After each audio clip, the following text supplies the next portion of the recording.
Hello friends, तपाईहरु कस्तो हुनुहुन्छ? स्वस्थ व्यस्त मस्त हुनुहुन्छ भन्ने आशा छ। आज म तपाईहरुलाई यस्तो मेसिन देखाउन गइरहेको छु। यो चाहिँ हाम्रो घरमा, कारखानामा, विभिन्न ठाउँमा चाहिँ मच्छर किरागातीहरु छन् भने तपाईहरुको लागि एकदमै राम्रो मेसिन आइसकेको छ।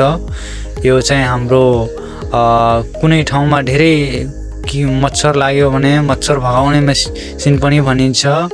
यो चाहिँ हाम्रो फगिङ मेसिन भनिन्छ। यो हाम्रो 2 सिलिन्डरको छ भन्नु पर्यो, दुईटा इन्जिन पिस्टन भएको र यो हाम्रो देख्न सक्नुहुन्छ। एउटा चाहिँ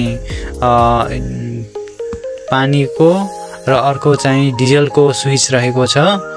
यसबाट चाहिँ हाम्रो ठ्याक्कै उतातिर आगो लाग्यो भने यहाँबाट चाहिँ पानी यसरी यता जान्छ भने अनि अर्कोतिर डिजल जान्छ।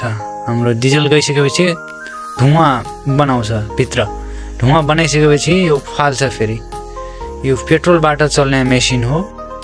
साथीहरु, यदि च्यानलमा नयाँ हुनुहुन्छ भने कृपया लाइक, कमेन्ट, शेयर र सब्स्क्राइब गर्न चाहिँ नबिर्सिनु होला, किनकि यस्तै भिडियो आगामी समय पनि आउनेछ।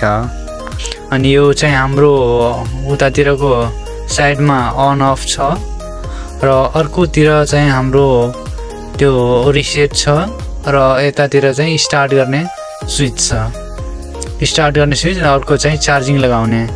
यसको चाहिँ भित्रै ब्याट्री हुन्छ र एउटा मोटर हुन्छ। मोटरले चाहिँ स्टार्ट गर्छ। यसले स्विच दबाएपछि अनि स्विच दबाइसकेपछि यो चाहिँ स्टार्ट हुन्छ। यसरी हेर्न सक्नुहुन्छ।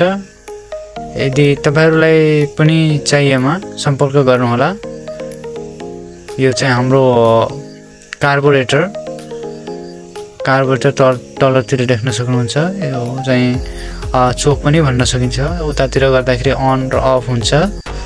हेर्नुस् साथीहरु, यो चाहिँ यस्तो धुवा बनाउँछ। यसरी धुवा बनाउँछ। बोल्न पनि धेरै खतरा बोल्छ साथीहरु। हेर्नुस् यस्तो मजाले अब आफ्नो घरमा, बारीमा साना किरा फट्याङ्ग्रा लगायत मच्छरहरू भगाउन सकिन्छ।